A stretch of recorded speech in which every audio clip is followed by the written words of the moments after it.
తెలంగాణ ఆశయ సాధన కోసం జీవితాంతం పరితపించిన మహానుభావులు ఆచార్య కొత్తపల్లి జయశంకర్ గారు స్వర్గస్థులై మరి ఇది 4వ సంవత్సరం ఈరోజు వారి 4వ వర్ధంతి.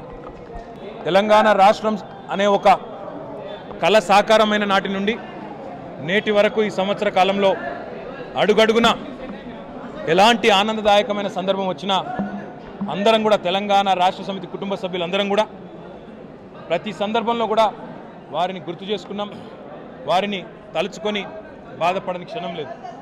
ఈరోజు ఆ మహానుభావుని యాదిలో మరి వ్యవసాయ విశ్వవిద్యాలయానికి వారి పేరు పెట్టడం, భవిష్యత్తులో ఏర్పాటు చేయబోయే వరంగల్ జిల్లాలోని కొత్త జిల్లాకు కూడా వారి పేరు పెడతానని ఇప్పటికే ముఖ్యమంత్రి గారు ప్రకటించి ఉన్నారు.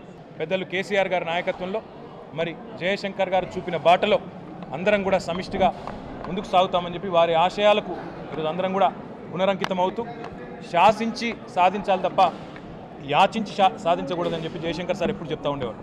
తప్పకుండా వారు చూపిన బాటలో మరి భవిష్యత్తులో కూడా తెలంగాణ రాష్ట్ర సమితి తెలంగాణ ప్రజల ఆకాంక్షకు అనుగుణంగా తెలంగాణ రాష్ట్ర రాజకీయ వ్యవస్థను శాసిస్తూ మరి తప్పకుండా కలకాలం జయశంకర్ గారి బాటలోనే వారు చూపిన బాటలోనే నడుస్తామని చెప్పి కూడా మళ్ళీ ఒకసారి ఈరోజు వారి ఆశయ సాధనకు పునరంకితం అవుతూ వారి శిష్యులందరికీ కూడా తెలంగాణ వ్యాప్తంగా ఉండే వారి శిష్యులకు అదే రకంగా మరి తెలంగాణ రాష్ట్ర సమితి కుటుంబ సభ్యులందరికీ వారి మరణం తీరని లోటు ఎప్పటికి కూడా ఆ లోటుగానే ఉంటుంది. వారిని ఎన్నో సందర్భాల్లో ఈ సంవత్సర కాలంలో మేమందరం కూడా తలుచుకోవడం, ఎన్నోసార్లు బాధపడడం కూడా జరిగింది.